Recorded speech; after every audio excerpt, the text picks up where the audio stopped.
Hey, this is Mrs. Reichelt, and this next video covers the developmental aspects of blood. Typically, red blood cell formation is going to occur in red bone marrow. However, in a fetus, the liver and the spleen are actually responsible for red blood cell formation. The bone marrow will then take over that site for hematopoiesis in the 7th month of development. In addition, fetal hemoglobin is different from the chemical composition of hemoglobin that's produced after birth.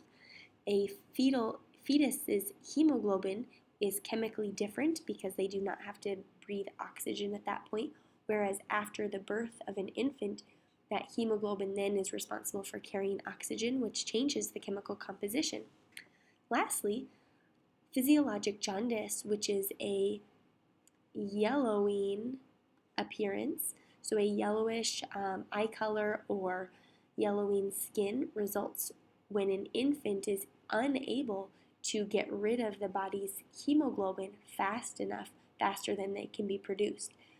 Typically, if an infant suffers from a physiological jaundice, what they'll do is put them in a indirect light source or maybe a heat lamp, or they'll expose that infant to indirect sunlight.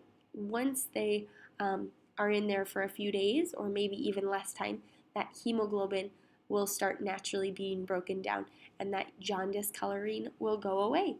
That wraps up our developmental aspects, and I hope you found it helpful.